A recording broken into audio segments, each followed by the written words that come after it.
Welcome you all. I am Baron Baptiste. Welcome to Disrupt the Drift. This is a place where we can tell the truth and the truth can be told. David, how you doing? Fantastic. Always great to be here with you. Yeah, we have a good question someone sent in. Thank you, whoever sent this. It's about body, energy stuck in your body. And I think it's something that people don't realize, but your body is like a storage house. And so we're going to get into this and talk about what to do with all this stuck energy, old emotions, old metabolic leftovers stuck in your body. And because that's weight, that's dead weight in your life. So here's the question. As I get quiet in meditation, I get present to my body and I feel a bundle of emotions and old energy that feels stuck. Can you comment on this phenomenon? How do I release this old energy? What's your take on it, David? That's a great question. It's one of the most important questions to ask yourself, actually. But most people avoid dealing with those stuck energies and those emotions and those memories. And if you think about it this way, I like to watch true crime. To me, it's interesting because the process of tracing down the culprit oftentimes is the entire story. Like what happened and why. And there's no closure on anything if we don't understand what happened and why in our lives. All that's stuck in there is actually not necessarily a bad thing. Now, if you avoid it, it's a very bad thing because it will create dis-ease and it will make you miserable. And then it leads to all kinds of habits that are not good for you. Smoking, vaping, drinking, overeating, escapism. And because there's pain in there and you need to face the pain. I look at it this way, Baron. It's like a Sherlock Holmes mystery. Why am I feeling this way? What happened that caused me to have to carry this around with me? Now, if through the meditation, and if you're actually letting things come to the surface as you sit and get quiet, you're not, again, it's not about not thinking. Meditation is about allowing. And so when you get quiet, there's an opportunity to allow unresolved issues to come floating up like the 8-ball, the black ink of the past, of memory. There are clues in there to things that happened to you in your life that cause you to be stuck where you are right now. So by getting quiet and allowing the past to resurface, remember the word resentment. It means to feel again. So if there's resentment in there, and if there are moments of life that are stuck in anger or pain or fear, let them come to the surface, see them as they are in this moment, as you are in this moment, and release them. And there's a saying, release and you shall be released. Your thoughts on that? Yeah. Yeah, it's as you get quiet and you get present to your body, get present as you stop, come out of your thoughts, drop into your body. As you get present, things start moving, things start shifting. And as you get present and you're awake to what's actually happening in your body, it becomes a barometer for what's happening in your life. And yeah, all those past experiences, fear, resentment, hurt, pain, emotional, spiritual, energetic, and physical, biological stuff is all held in the body. And so the body's a great temperature place. It's like a temperature check. When you get quiet, it's like a temperature check. It's, wait, what am I carrying around in here? And then the ego wants to get in and fix it, figure it out, get rid of it, change it. But to your point, there's a great power in just being with it, letting the pain and all that discomfort, let it just be there. And as you observe and you watch and you allow, you notice things start moving out. But there's a real power and transformative. I was going to say magic, but it's really not magic. It's like the power, maybe I'll say the power and magic of the transformative power of getting still and coming back to truth. is we know the truth and the truth makes you free. But this isn't just knowing about what's going on in your body or knowing about the truth. It's to know it intimately in your experience, to experience it. And when you really start experiencing what's present in your body and objectively experiencing it, being aware of it, not trying to do something about it, but as you really get present to it, the experience of it, will you start experiencing the experience of that stuff lifting off. You experience it beginning to evaporate. And it also has messages in there. That energy is telling you old resentments where you're not, forgiving, where you're holding on to old grudges, old, blame and fault. As you let go of that stuff and you get present to it, and maybe you need to forgive. Maybe you need to go and forgive someone in your life that you're holding on something, because that energy stuck in your body is the energy of disease. It's poison. It's a toxin. And so there's that part of it. But also, as you get aware, maybe you notice, okay, what's your diet like? On the practical level, your diet, are you moving and breathing in a way that is life-giving? Or are you also doing things, David, you brought up, people start numbing themselves through smoking, drinking, eating, because there's a homeostasis. If you don't face the pain, and then you basically are avoiding it, and it isn't just going to go away. You've got to get present to it and then start changing your ways of life and living. So it's really interesting that you're talking about forgiveness, because it is a big part of this whole equation. But what's more important is this concept and the meaning of forgiveness, which is, and I'm looking at the dictionary as I love to do, forgiveness means a disposition to pardon. Now, wait a minute. Okay, if a person does something terrible to you and you think that person deserves a punishment, forgiveness is a disposition to pardon. But if you're holding on to hard feelings, which most of us, I don't know anybody that doesn't have hard feelings, to be honest with you, over something and over many things. But so where do you begin with forgiveness? And I say it's not somebody else.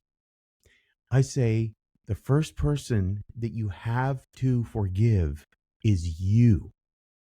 And now people will say, what do you mean by that? And I'll say, have you not judged yourself, either good or bad? Have you ever thought to yourself, you're the best? I used to hear my voice tell me that when I was a surfer. You're the best surfer there is. But the other flip side of that is I hear my voice, that same voice, say to me, you're no good. And the forgiveness, the pardon, has to start with you. You have to let go of the things, and much of the things that you believe about yourself, by the way, are not original to you. They've come from others. They've come from your environment. They've come from people who supposedly love you, but they tell you things that are not true because they're angry, and then that gets stuck in your head. It comes from the outside in. It doesn't come from the inside out. You've adopted it somehow. You have. Or you've made it up. You've made it up in your own head. Maybe something happened, someone did something, but you bought into it. You did. Somehow you adopted it. And somehow you've built it into a bigger story that's made it more real. And then that story and all the thoughts around it, that situation has the emotions, the thoughts, the body sensations that keep it alive. I'll tell you one thing. There's no child in this world that has those kinds of thoughts. You're no good. Unless something evil is whispering into it. But it's not innate. It's not in us to believe about ourselves the worst. See, that is something that we learn from the outside. And it's those very forces that we learn those negative things from on the outside that stay with us, and subconsciously and unnoticing, during the course of our life, we're not aware of how those thoughts begin to shape and mold our lives. And the first person that you forgive and to pardon is yourself. And here's the answer is because you didn't know any better. You didn't know. How many things do we discover at a certain point in life as we get more objective and more mature that we thought we knew things, and then we find out, no, it's not true. And this, by the way, this is just proven in everyday life that a recent discovery by archaeologists, they've changed the out of Africa theory. Now, and this is super important because they've admitted that they made a mistake, that the Wait, migration, what is what is that theory? it was the migration of people from the continent of Africa all over the world. Yeah, I've heard that. Changed that. Yeah. Okay. It could have been that they all came from Norway or Iceland or these Icelandic states 10, 15,000 years ago. They were looking for a better Asia. climate. Yeah. So they've changed it. But the point is that a scientist rejoices when he realizes that it's why his experiment has failed. If we look at our lives and see that our lives have somehow not ended up the way we expected our lives to go, we could be happy that we found out why, right? We could see the error of our ways. We could see that we took the wrong path. Yeah. But if knowing you cannot, yourself, it comes down to know thyself. Yeah. The unexamined life is not worth living. Right. Yeah. But if we can't, first of all, let go of the things that we've held on to, and you and I have talked a lot about this, I call it a suitcase full of bricks. And each one of those things, whether it's a lie or deception or confusion, you put those bricks in your suitcase and you drag it around with you and you call that you, but it's not you. None of that is you. The stuff that came from the outside. It's all inherited or adopted or taken on. Yeah. Yeah. And then it becomes dead weight. And what if you lived your life starting right now from a place of awareness where you want one brick at a time?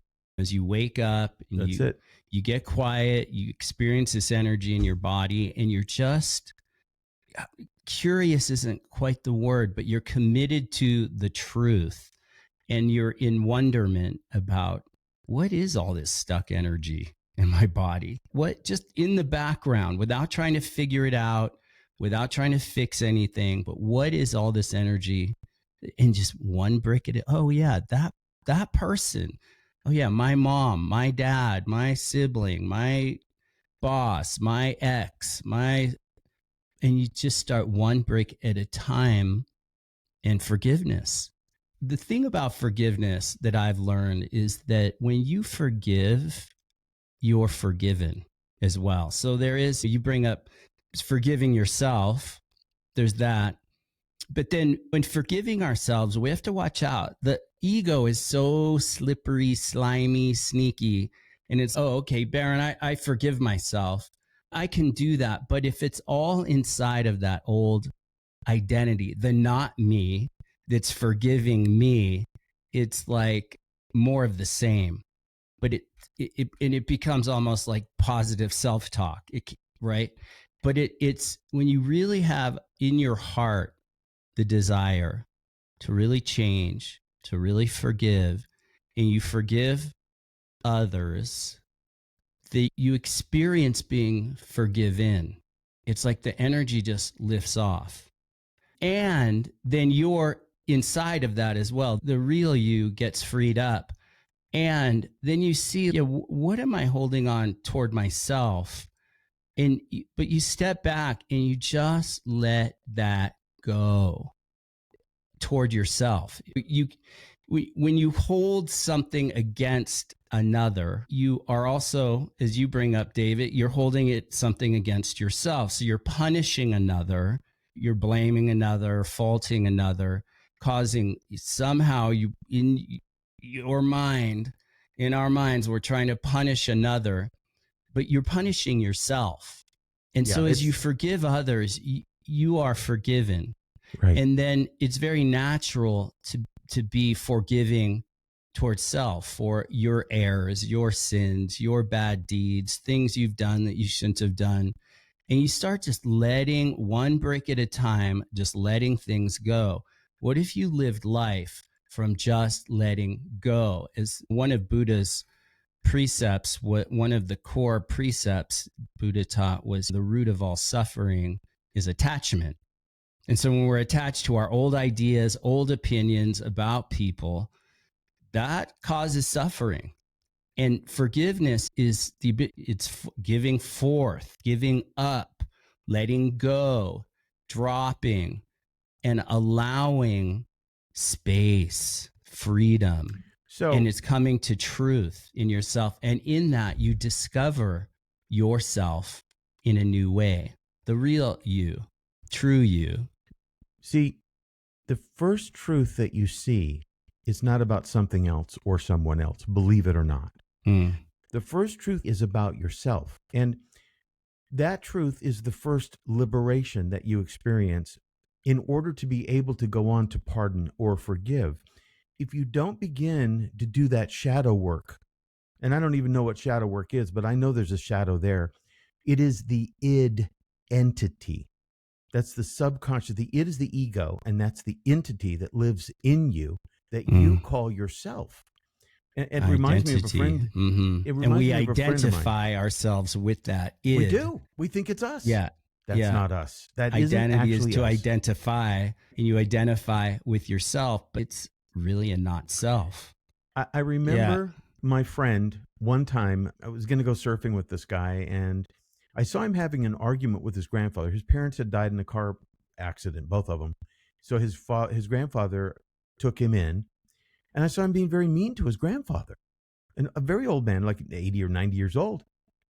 And I called him on it. I said, why are you being so mean to your grandfather? He goes, that's just who I am. Most people sum up everything about themselves that way. Well, that's just who I am. And do they really believe that nasty, angry, judgmental thing that's in there is them? That's a huge mistake. So the first truth is the truth about yourself. All the other truths don't matter, to be honest with you. And this is where people pursue knowledge rather than understanding, because they think that they can overcome their problems with a greater database of knowing and knowledge and bits and pieces of everything that is beautiful and esoteric. But here's one thing. You can't replace a single truth about yourself with any volume of knowledge about everything else, because you are the one you need to work on. Forget about everybody else. You have to work on you. And so you clear the way through learning how to get quiet, to be still and know. And then what you do, as I said in the beginning, you allow. That's really what it's all about, is allowing the past and the truth, whatever that truth is, to begin to come to the surface. And I'll just impart to you one more idea, and that is that I was meditating one day. I think I was about 23, 4, 5 years old. And from the milky darkness in my meditation, and a lot of times people, when they start meditating and getting quiet, all they see is black, because they're in the cave of their mind and their intellect. But what rose up from that milky blackness were letters, white letters, and it said, I am that I am. And that's what it said to me. And so when God begins to communicate to you directly, because there's no reason why he won't, why the force that created you won't have a direct communication with you. Here you are, you're a biological being with a conscious mind and a soul. That creator is waiting for that communication with you. And that was my first realization, that I am not, that I am just a part of this bigger creation. And there's something so much greater than me. And it let me know that. And then I really got interested. You're a little ant in the big picture. That's it. We're just ants. Yeah. And that began to change my trajectory. See? Yeah. Yeah. What comes to mind too regarding the truth. So, and forgiveness, if you are forgiving to get something, like I'm going to forgive so I can just get peace. I'm going to forgive so I can get free. You can't forgive to get. It has to be, you have to seek truth. What I've learned, you've got to seek truth for truth's sake. Yeah. And when forgiveness is an act of generosity, it's a giving. Yeah. But to truly come from a giving spirit, the giving, like you're just forgiving and you're seeking the truths for truth's sake, not to get something, but because it's truth and you're coming back to truth. The other side of it is people hold on to things because it gives them old grudges, resentments. It gives them a false sense of power. So there's, if I forgive, I'm letting them off hook. That's weakness. I'll be weak. Yeah. No, consider it is the source of not forgiving, holding on is a source of weakness. It's keeping you weak. It undercuts confidence, natural confidence. It undercuts natural strength and flow, like real power. Yeah. And so that's again where the ego is so deceptive and slippery, slimy, in that it has you believe that if I were to allow things and give things up, I'd be weaker. No, you actually get to the source of strength within yourself. Yeah. You get access to the source of the inner voice, that silent, quiet place of truth in yourself and your conscience, and you follow that conscience as true. The truth in your life comes through conscience. Conscience is God's voice within you. And it's tricky. So it requires, to me, faith is where trust, faith, that no, you don't actually become weaker. You become stronger. You don't become the doormat. You already are the doormat. If you're holding on to a lot of things, consider you're a doormat and you're trying to control life, control reality, control outcomes. And it's exhausting and it's weak. By nature, it's weak and it's weakening you. Mm-hmm. And then you get present to all this old held emotions and old just energy in your body that's stored there, held on, and that's weakening you. But again, you get present, things start lifting, things start releasing, but it's through allowing. Yeah. There's no treasure in a suitcase full of bricks. Yeah. There's no treasure there. But for whatever reason, we carry around these little moments of life where somebody penetrates us and knocks us out of our center. And we label a brick and we put it in our suitcase. And then beyond that, the reason why we keep those suitcase full of bricks is because we think, well, there's a get back. I need to get back at the person needs to pay. There needs to be suffering. But let me tell you something. There's no treasure in that for you. If you want somebody to suffer for what they've done for you, you're going to bring it upon yourself. So there's a stretching of the rubber band. It's going to snap back on you. As Jordan Peterson says, what are you going to do? Twist the fabric of reality? You can't do that. You're not the one who, and if you are, by the way, then you're just part of a gang. Like you're a gang member and you go out and you shoot your rivals. You don't want to live your life that way. Now, the other thing, the mob boss.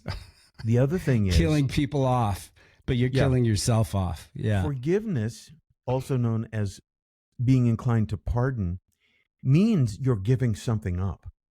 You're surrendering something. You're surrendering the pleasure of getting back at somebody, you're surrendering the pleasure or the need to see that person get reciprocal treatment. And so if you can't do that, then you can't move forward, and you'll have all these blockages. You'll have all these compensations in your life. You'll feel the anxiety around it. You'll feel pain around it. And then that pain will cause you to reach for things to relieve the pain. And this is the cause of dis-ease, right? It's the pain of not letting go. All those aches and pains and backache and neck ache, everything, and grinding your teeth while you sleep, and all that anguish that gets pent up and built up over time. Here's the thing too that I've learned is that when you give stuff up, it's a health secret. Here's a health secret in terms of the body, because we're talking about held stuff in the body. When you give stuff up, you start getting your energy back. Mm-hmm. When you give stuff up, when you let stuff go, you get the light back in your eyes. Yeah. When you give stuff up, you suddenly start immediately experiencing a lightness in being and freedom. And you start to get prana again, life force flowing back through your veins. Yeah. But it's really a key to health. You can exercise yourself, you could yoga size yourself, you can fast or cleanse or eat the cleanest diet. But if you're holding on to all these other energetic, emotional, spiritual, mental bricks, that's real weight. So at the end of the day, it's a kind of choice, a choice. Are you going to live a life full of weight, energetic weight? Are you going to keep adding burden and significance and meaning, story, meaning, like adding meaning to situations that is all in your imagination? And then the devil in the imagination is driving the car and driving down into your body disease. It's a choice to start letting go, giving stuff up, and getting true health back, real health. Yeah. So it goes back to that one idea. Getting quiet, meditating is allowing. And what are you allowing? You're allowing things that are inside that you haven't dealt with or seen or even wanted to deal with to come to the surface. And, the word resentment means to feel again. So if there's resentment, let it come to the surface. Don't suppress it. Don't push it down. It's going to destroy you. If there's revenge motives, if there's pain, let it come to the surface so that it can release. Mm-hmm. Even, and this is a crude example, but even gas can cause you to feel like you're having a heart attack. Gas, like you just mean gas from gastronomic gas. Flatulence gas? Yeah. A lot of people go to the hospital thinking they're having a heart attack, and it's just a gas and then they pain. medicate you and they put you on pills, and that creates more symptoms, but it's not dealing with the cause. Yeah. You want to get to the cause, because for years and years, being around as a yoga teacher and leading people through physical health practices, something I learned early on. And I learned this for myself initially, and then I started teaching it to other people. But it's like, you can do yoga or exercise till you're blue in the face. Mm-hmm. You, again, can eat the best diet, clean, healthy diet, but you're a holistic human being. You got to deal with the whole person, and you're a spiritual being. And so if you're not getting to at the source of the cause, at the spiritual and at the level in your mind, and what we're talking about here is a real, true secret of health, at the source of all health is, well, forgiveness is an access. You need to go forgive your mom. You're like, what are you talking about? I love my mom. Look deeper. Does your mom annoy you when you're around her? Are there certain things? Look deeper. Go beyond just the obvious. Go deeper and tell the truth on yourself. No, actually, yeah, I have resentment toward my mom. Oh yeah, my dad. No, he's just that way. He's a jerk. I put up with it, or I only will relate to him. No, there's something there. Don't just keep stepping over, glossing over what's actually there. Like, get present, get real, get authentic with yourself about where you're not being real in your life, starting with yourself. See, I want to make one point, though, and I agree with everything that you've said, but you don't have to do anything yet other than allow. Mm-hmm. And so it becomes a natural side effect of allowing things to come to the surface. Yeah. The natural side effect, it's not like you have to run out and say you're sorry to your mom or dad, even though that would be good and healthy. Mm-hmm. But when it comes to that, when it rises to the surface from the deep depths of your subconscious mind, and then you have the time to look at it and contemplate it a little bit and to understand how it's affected you, then it means something a little different when you are moved to do something about it. See, I believe in allowing the natural flow and not forcing it. If you force it, then you're trying to create an outcome. Don't even waste your time with that. Just get quiet. And when you meditate, allow for these things to come to the surface. Don't even think you have to do anything about it other than allow it. It's so beautifully simple, right? Yeah, very good. Simple. Very good. Very important point. Yeah. Yeah. Just let things be. Yes. As Aristotle said, power is the ability to be and let be. And when you can really get to that beingness and allow whatever's there to be there, to let it come up, let it go.